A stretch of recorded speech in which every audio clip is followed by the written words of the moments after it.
Today's featured sustainable brown girl is Shanae Jones, founder of Ivy's Tico, a pop culture and hip hop inspired holistic health brand, inspiring people to drink tea like an adult through creating trap music inspired loose leaf organic tea blends. Shanae aims to change the way we see tea drinkers and the way tea drinkers see themselves. Thank you so much for joining us today, Shanae. Thank you for having me. I'm very honored. Yes. So I always like to start at the beginning. So tell us what inspired you to launch Ivy's Tico? Well, I'm the firstborn American to Jamaican and British parents. So I kind of came by my love of tea, honestly. So once I was growing up, we drank a lot of Tetley tea, which is like the UK's version of Lipton, which it's not good tea. I mean, not Tetley and not Lipton. And as I got older, I started to experiment more with herbal teas, but then there was also new places like Tivana and other tea shops where you could actually go and buy loose leaf tea or tea balls and stuff like that. And so I just kind of got away from bag teas in general and black tea entirely, and I started to make my own blends. And then I decided to take an herbal apprenticeship so that I could know more about herbs. And from there I was like, I'm gonna do this, and I did it. Yes, I Yeah. love it. Yeah, I mean, I also grew up drinking like Lipton's tea, and you're right. As an adult now, it's like, oh, no way I could drink that anymore.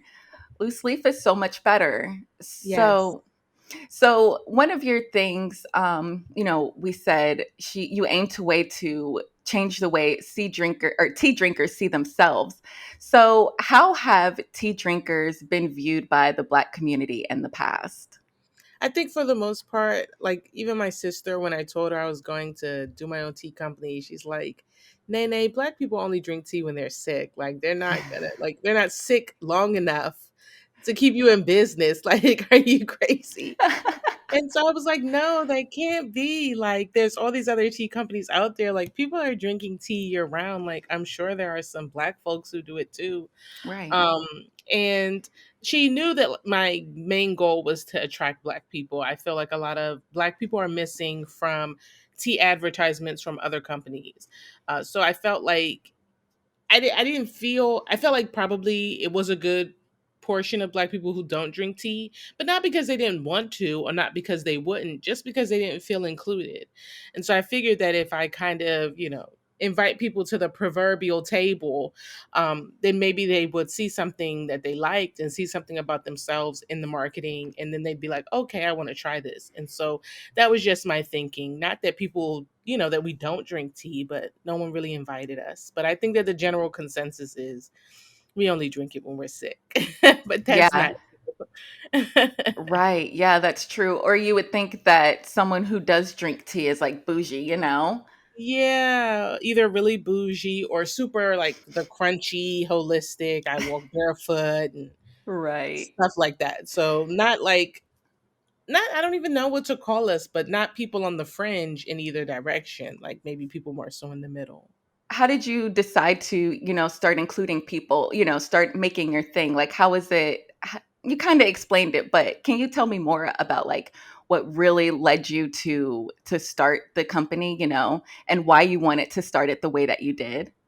Sure. I realized, I mean, I had a line item in my budget for tea. Like I was spending a lot of Wow. money on a regular basis. And then you go to the Instagram pages and the Facebook pages, you see the ads on TV, you see the packaging.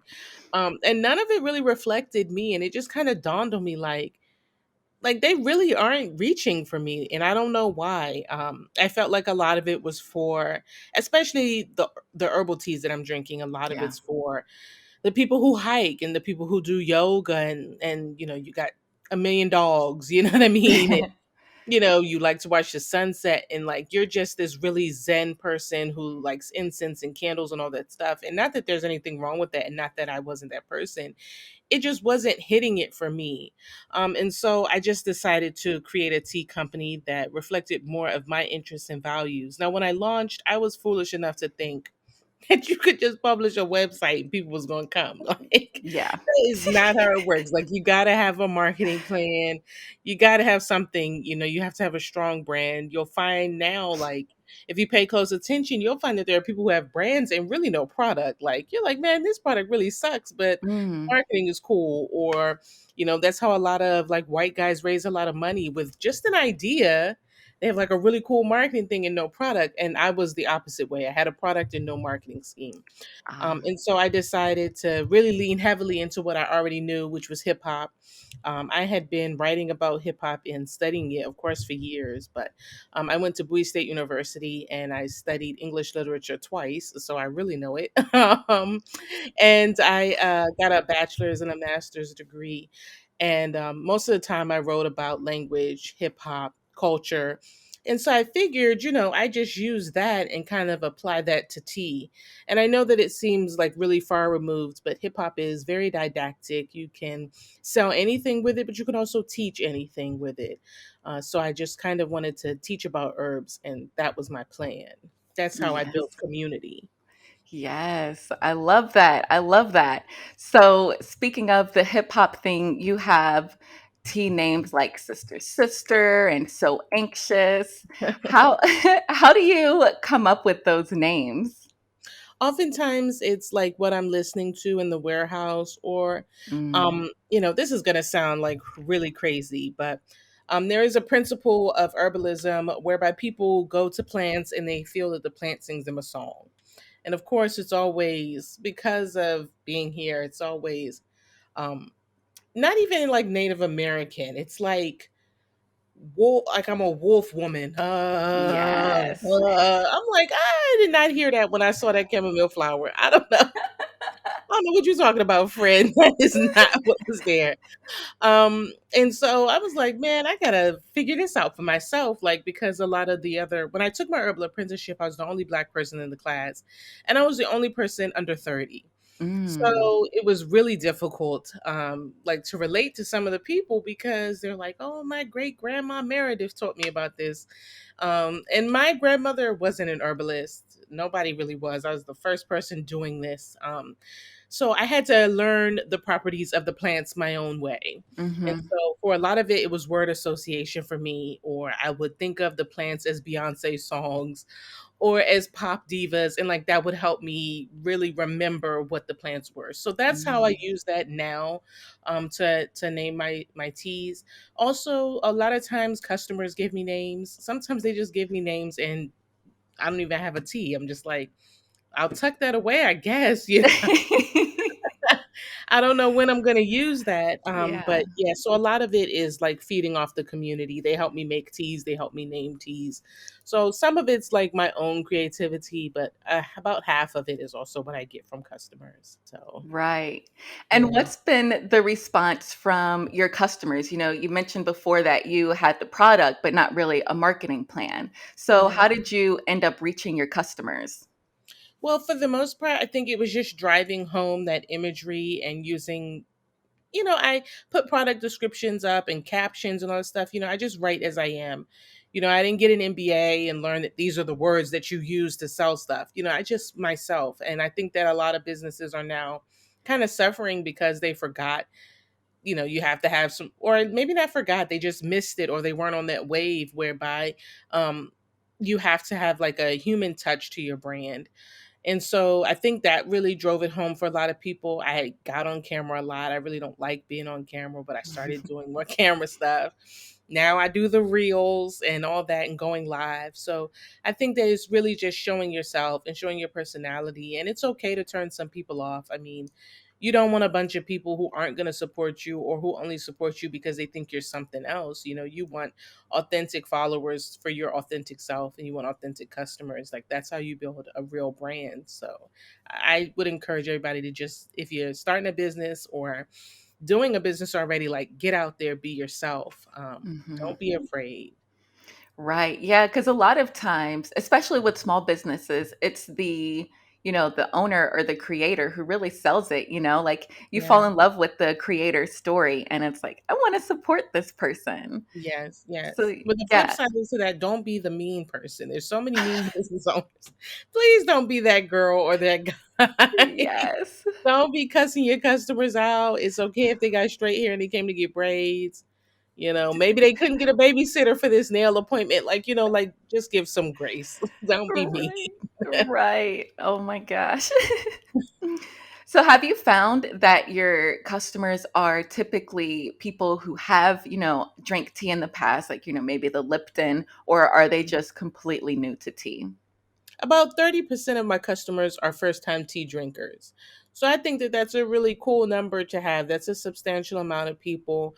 Over the past year and a half or so, we've attracted a lot more veterans, like people who do drink tea and they're just switching. And then there's another portion, like a slimmer portion, who are giving up coffee. So they want to try tea and they decide to try us. So I'm happy. I like that we get a lot of first time tea drinkers. It shows that the business model is working, but the fact that there are repeat customers who already drink tea shows that the product itself is also really good. So, yeah. Yes, exactly. So what would you say is the main difference between loose leaf tea and bagged tea? Well, for one, loose leaf tea is going to be like full tea leaves if you're actually drinking like black tea or green tea. If you're drinking herbal teas like the ones that I make, then you're going to actually see like flowers and other herbs and plant pieces in the teas.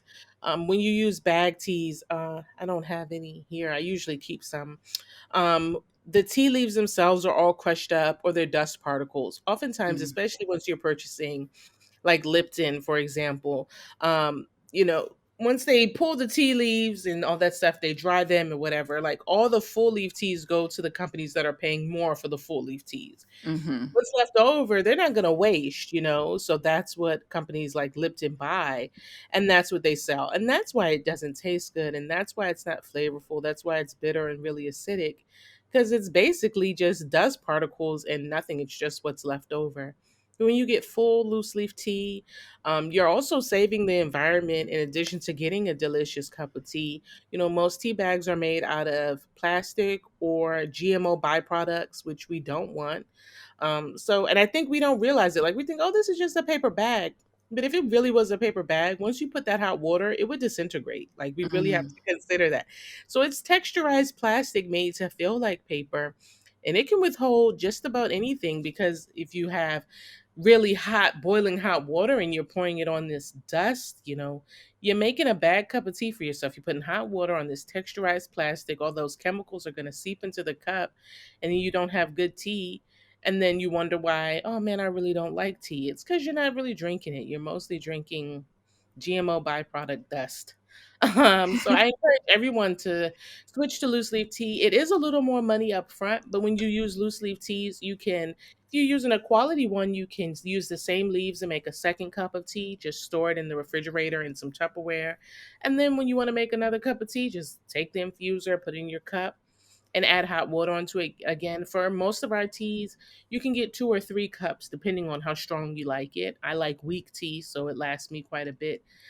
So I think that people, once you get over that sticker shock in the beginning, you realize you really are saving a lot of money and it's just better for you and it tastes better. You enjoy it more.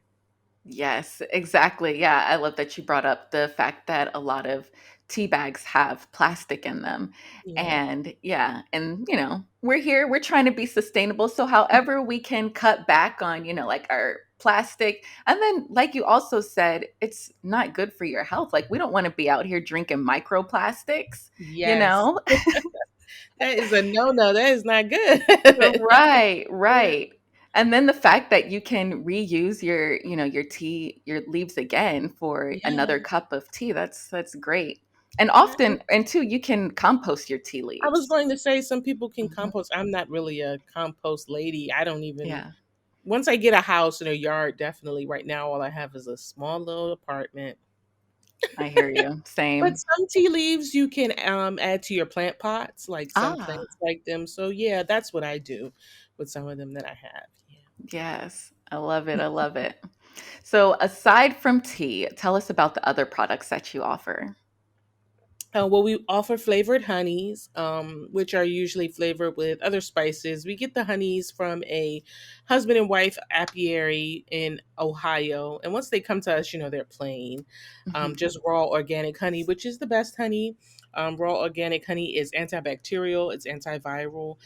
If you are if you're dealing with allergies and you're in New York, you'd want to go to your local farmer's market and see if you can get some honey or honeycomb. Like, it'll really help you with your allergies. You'd be surprised at what the little bees are doing and how it helps us. Um, Yeah. so I always recommend that people use raw organic honey. It does cost more. I'm not necessarily talking about Manuka honey, which is like the $40 for 8 ounces. Oof. But if you can get raw organic honey, you could probably get like 8 or 12 or even 16 ounces for probably $9 or $10. So it's certainly more than the little honey bear, but you don't need as much, and it does give you other benefits. So when we use our raw organic honeys, we infuse them with spices, peppers, other herbs. We have a vanilla flavored one. We've got vanilla, lemon, orange, cinnamon, peppermint, hibiscus, and lavender flavored honeys. And we also have cut it, which is a spicy honey, Oh. which is really good on like fried chicken, or if you like to make Mhm. homemade barbecue sauces or honey mustards. It's a really good option for cooking. My mom uses it over mango sorbet, which is Oh. completely unhealthy. Mango sorbet is already sweet enough. And she's like, here goes some honey. But the I guess, what's that treat that people eat, the mango, when they put that red pepper stuff on it?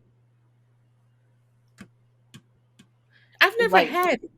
like the This tagine? Yes. Is Mhm. that spicy? Tagine is spicy, right? Yeah, it's kinda Yes. spicy. So it's kind of like that, except she does it Mhm. with the honey. Um, Mhm. so we make that. A lot of people like our honeys. A lot of people are like, I don't really like honey, and then they try our honeys and they do like them. Oh, yeah. But I encourage people to just, especially around allergy season, if you suffer from allergies, if you don't use honey any other time, try it then. You might completely get rid of your allergies. Like, the bees are really out here working. Um, Yes.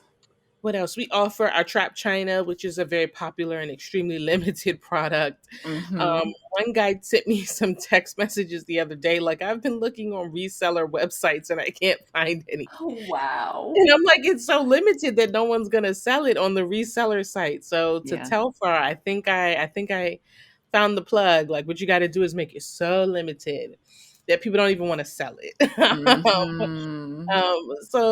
That was not necessarily intentional. The first time I made Trap China, I had a very small following, and I thought that only a few of my customers would like it.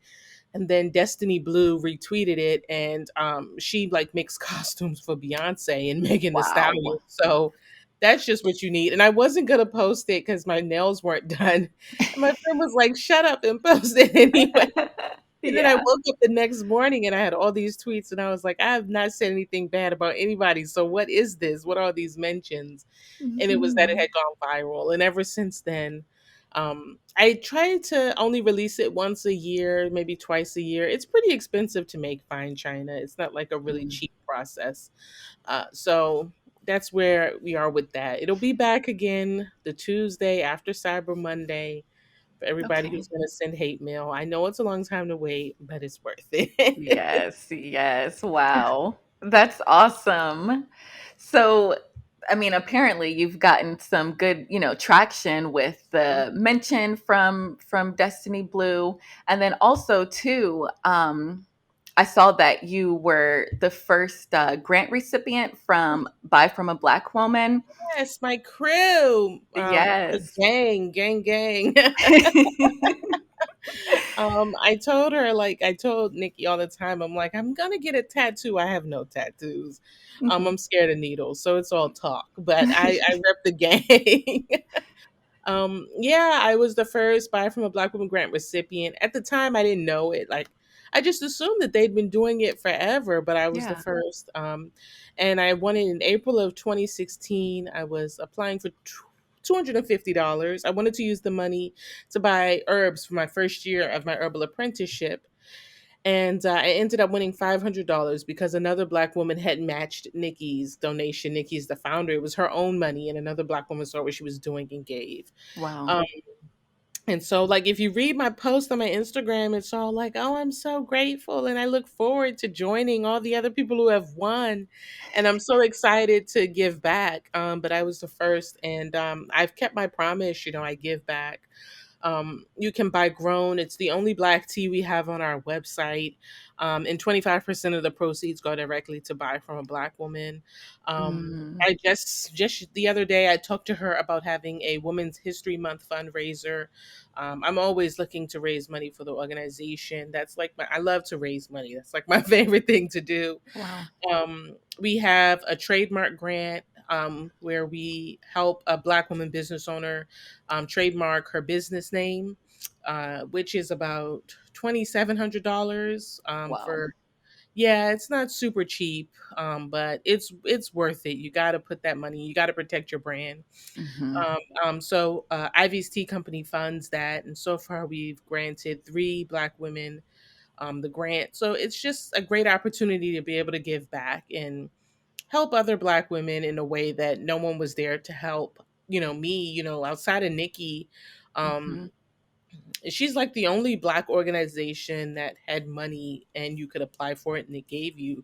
Hmm. There's others out there now, but there aren't any that are specifically for Black women outside really of Buy from a Black Woman. Oftentimes we have to compete with other women of color, which Hmm. is, yes, all women need more opportunities, but statistically, Black women still have the greatest need, and that's when you Right. considered Spanish, Hispanic, and Latinx women, Asian women, white women. Of course, they make so much money. About on average like $150,000 a year, whereas the average Black woman business owner makes about 24,000 a year.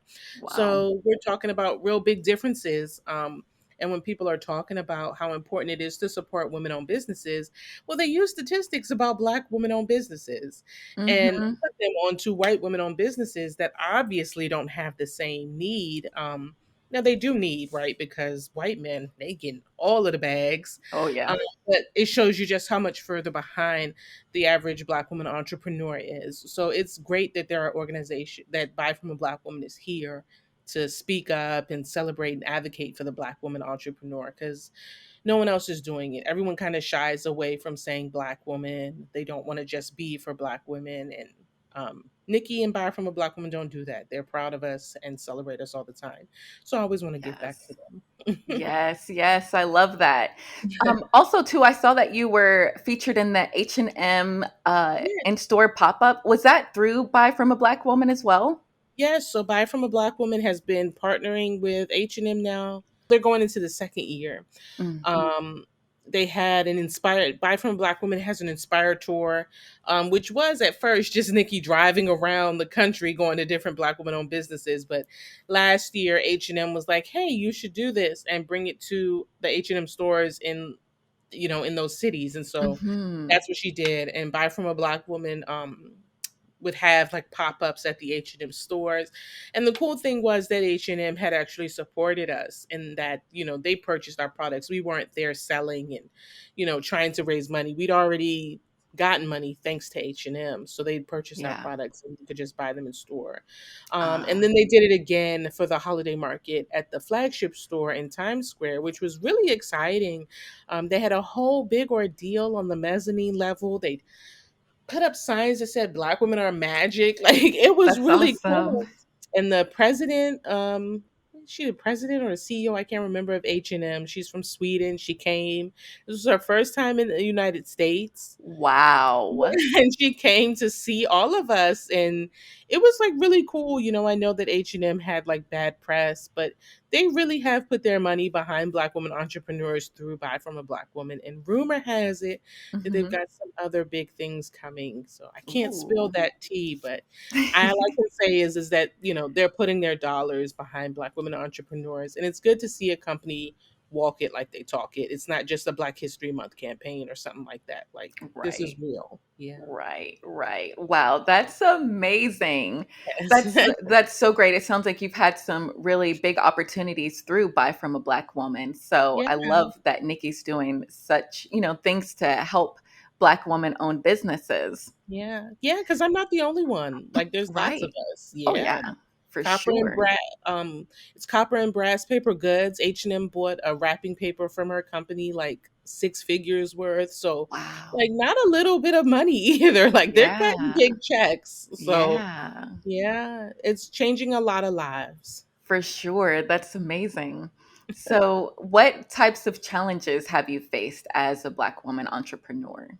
I think the biggest one has been funding. Yeah. When I started my business, I started with $715.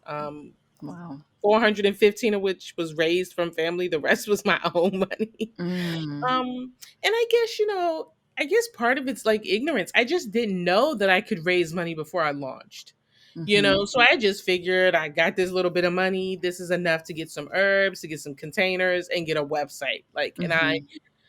I didn't even think about I'll figure it out. I just was like, okay, we're gonna do it for 1 month. And if Mhm. it can keep going, we'll keep going. I didn't realize that. And I guess in hindsight, if there's one thing that I would have done differently, I would have raised money. I would have taken that fundraising perspective a lot more seriously. Because the truth is, Ariel, we are so far behind. Yeah. We don't even realize, they're saying that Black people have 1.7 trillion in buying power, let's say by 2030. Mhm. That's not enough to close the wealth gap. Even with Mm. $1.7 trillion, Yeah. we are so, so far behind. I have here, ooh, let me see. I can show you. This is the last crumb. Wow. No free advertising for them. It is a Yeah. cookie company. It Okay. is a cookie company, and they sell a dozen cookies for $140. And it What? is yeah, it is a white owned company, and they just raised $1 million. Um, Wow. because people see that it's a thing, and I bought it because I had to see, like, what is $140 cookies? Like, what do you have to do to raise $1 million so easily? Yeah. Or Yeah. you take companies like Liquid Death, which is just water. The difference is that they market it like beer and they sell it in a can. Because they say plastic socks, like that's their shtick. Mhm. And these are companies that are raising hundreds of millions of dollars.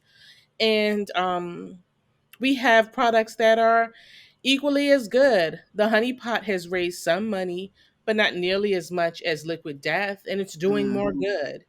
You know what I Mhm. mean? In the grand scheme of things, I haven't tried to raise any money. All the money I've ever received that was like a grant totaled, that's 5 $13,000. So everything Wow. else that I've run with Ivy's Tea Company has been from when I had a day job and just reinvesting back into my business. Um, Mhm.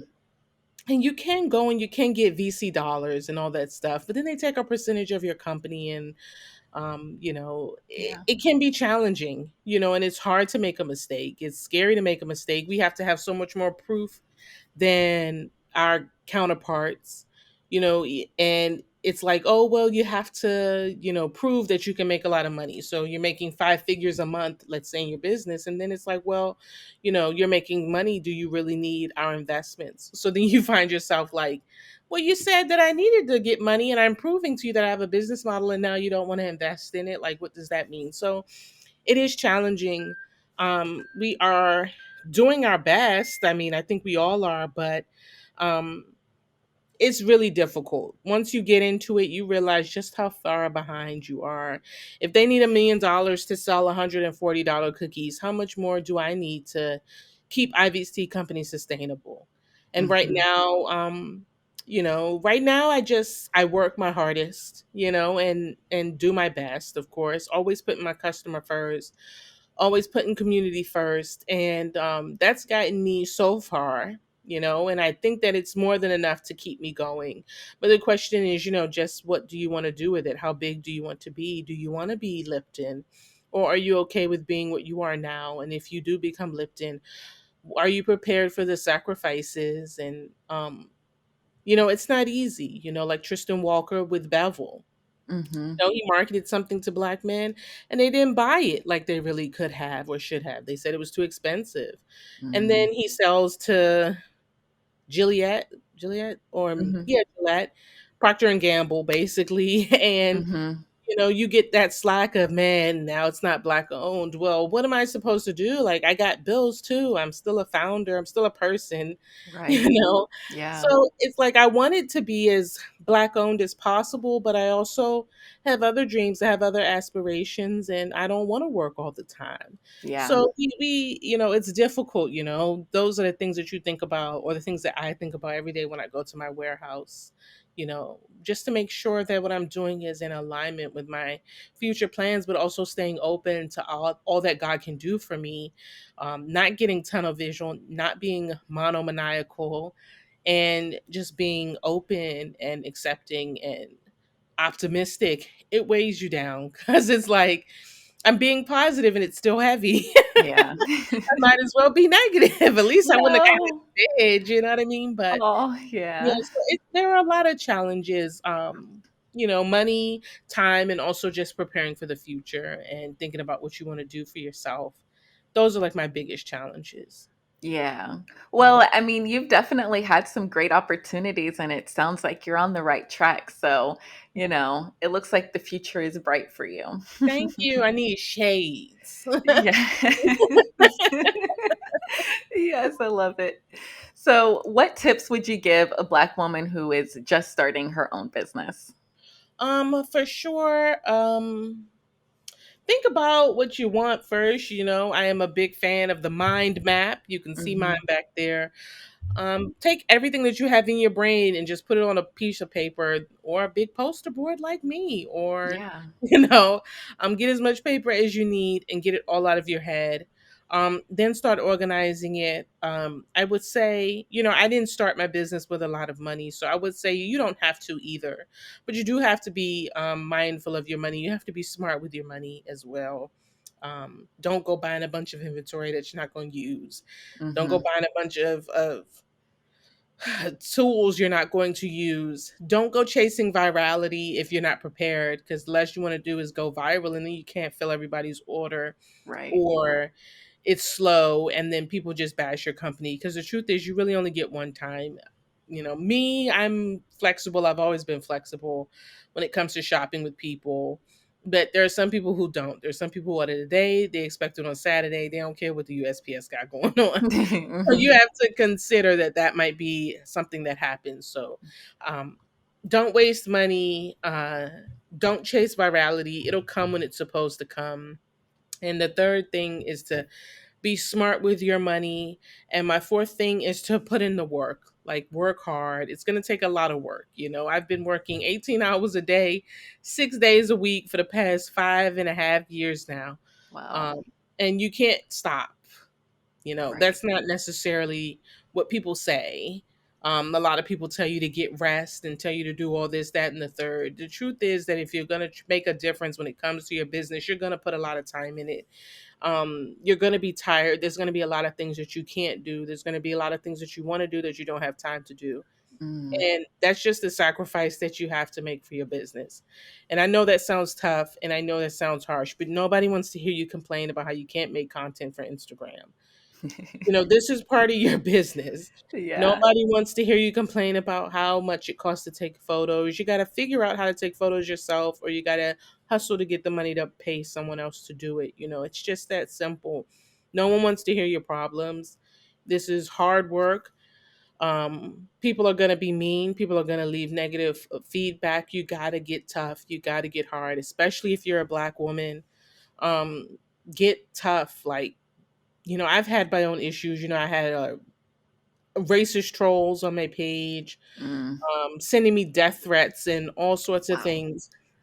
And my biggest mistake was that I was too soft. I should not have been so soft. I should have been Mhm. hard. And that's the one thing that I tell all of us. And I know that it's not necessarily the language that we like to share with other Black women, because that's not the image that we want to portray. But you got to find a time to be soft at home and in private or with your friends. When it comes to your business, you got to be one tough biatch.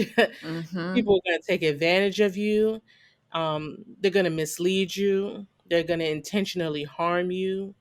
and they're like sharks with blood in the water. Like Wow. they're out there just looking, and if you've got good ideas, someone's going to try to take them. So you have to protect them, whether it be by trademark or copyright, or maybe it's even a design patent, and that's going to cost money. So you got to hustle. Either you're going to do Hmm. DoorDash on the weekends, or you're going to do hair, whatever. You're going to sell some stuff. You're going to not buy things. I haven't taken a vacation in 3 years. Thankfully, COVID happened, so now I don't feel so bad. Right.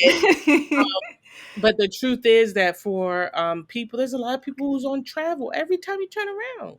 Girl. If your business isn't traveling, you can't do Mm. it. And you can't Hmm. listen to those people.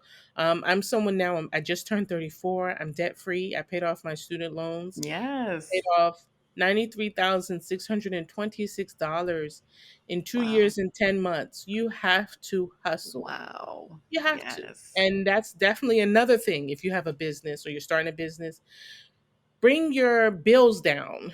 I Hmm. live in Maryland. There's certain things that you just can't get around, high Hmm. rent, high gas, but if you can not have to pay so many credit card bills, pay off your credit card bills now while you have a day job. Yeah. And then you have less burden on yourself as an entrepreneur for how much money you have to make and stuff like that. So Right. be Yes. smart, be grown, be grown, Yes. y'all, be grown. I love it. I love it. Those are great tips, especially the one about, you really just have to put in the time. Because, like you said, hustle culture was really big, and now it's, more people are like, no, you need to take time for, self care and stuff. And yes, that's important, but you're absolutely right. You really do have to put in the time. And Yeah. I'm seeing that even with this platform, the Sustainable Oh Brown Girl yes, platform. you know all about this. I do. I do. And, white men, they always preach to, get up early. You're not going to sleep. You're not going to have friends. And, as women, I'm sure a lot of us don't want to, follow that. But a lot of times those guys are very successful and, they kind of Yeah. have a method and, it is helpful to follow it. And like you said, like you got to be hard. Yeah, you have to be like toughen up, nice thick Yeah. skin. Don't let Yeah. anything hurt you. If you get hate mail, hate comments, remember it's engagement.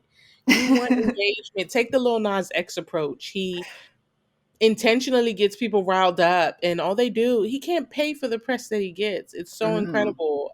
He'd be bankrupt trying to pay for it, but it's also Yes. free. It's like little conservative white woman. Oh, he slid down the pole and he's just running up the streams. I mean, just think Yeah. of it as engagement when people are mean to you or whatever. Twist it, turn Yes. it into engagement, milk it, be Yes. tough, be tough. I like it. I like it. It has been such a pleasure talking to you today, Shanae. And my last question to you is, what does it mean to you to be a sustainable brown or black girl? uh, it means that you make conscious decisions about what you do, what you eat, what you think, what you take in, what you put out. I think that sustainability is, everything in the world, of course, not using Yeah. plastic, using paper, recycling. But it's also the conscious decision to live a life that's balanced for yourself, because there are some things that we do that are unsustainable. We just Hmm. talked about the hustle culture. Sometimes that's unsustainable. You have to be cognizant of that. So listening to yourself and just creating balance, creating a constant state of balance is the key to being sustainable to me. Yes. I love it. Thank you so much, Shanae. Let everybody know where they can find you.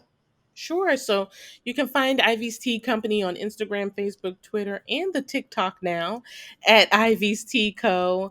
You can shop online at ivystea.com. And if you wanted to catch up with me personally, I kind of document my founder journey, everything I do in a day. I share how I budget, what I eat, me exercising, me trying not to lose it.